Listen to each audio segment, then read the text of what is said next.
Influenza వైరస్లు కాలక్రమేణా మారుతూ ఉంటాయి. అందుకే ఫ్లూ వ్యాక్సిన్‌ను కూడా ఎప్పటికప్పుడు అప్డేట్ చేస్తారు. తాజా వ్యాక్సిన్ సిఫార్సుల్లో H1N1 PDM09 వైరస్‌కు సంబంధించిన స్ట్రెయిన్ కూడా ఉంది.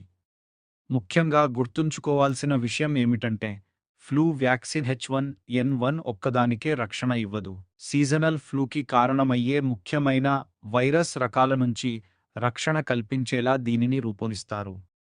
ఫ్లూ వ్యాక్సిన్ తీసుకోవడం వల్ల ఫ్లూ వచ్చే అవకాశాన్ని తగ్గించడమే కాకుండా, ఫ్లూ వచ్చినప్పుడు తీవ్రమైన అనారోగ్యం మరియు సమస్యల ప్రమాదాన్ని కూడా తగ్గించడంలో సహాయపడుతుంది.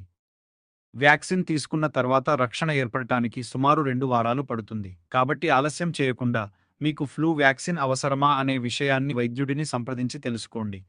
ముఖ్యంగా చిన్నపిల్లలు, వృద్ధులు, గర్భిణీలు, దీర్ఘకాలిక ఆరోగ్య సమస్యలు ఉన్నవారు వ్యాక్సినేషన్ గురించి వైద్యుడిని సంప్రదించడం మంచిది.